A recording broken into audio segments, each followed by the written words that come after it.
नमस्कार। आईएलडी की बीमारी क्या है और आईएलडी को डायग्नोज करना इतना मुश्किल क्यों है?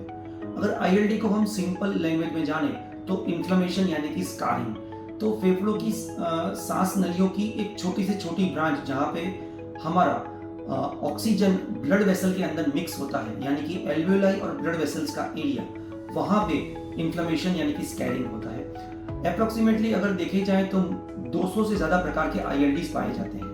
आईएलडी की बीमारी के मुख्य लक्षणों में सांस की दिक्कत होना, लंबे समय की खांसी की तकलीफ होना, थकावट होना, चेस्ट पेन होना, ये सब सिम्टम्स पाए जाते हैं। शुरुआत में आईएलडी की बीमारी का डायग्नोसिस डिले होने का रीजन ये है कि उसके सिम्टम्स फेफड़ों की बाकी बीमारियों के साथ जुड़े हुए होते हैं, जैसे कि अस्थमा, सीओपीडी।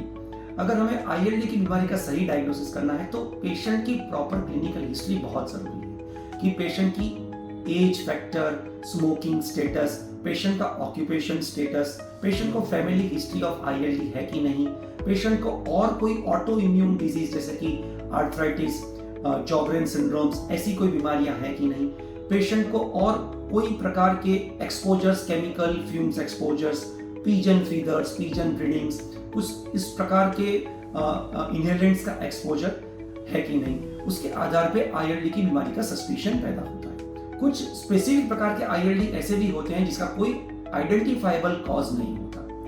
क्लिनिकल हिस्ट्री के साथ साथ कुछ इन्वेस्टिगेशन जैसे कि chest x-ray, pulmonary function test, CT scan, ये सब रिपोर्ट से भी आईएलडी का डायग्नोसिस करने में हेल्प मिलता है। कुछ आईएलडी के प्रकार को जानने के लिए कई बार ब्रोंकोस्कोपी और क्रायो लंग बायोप्सी का भी हमें हेल्प की जरूरत पड़ती है।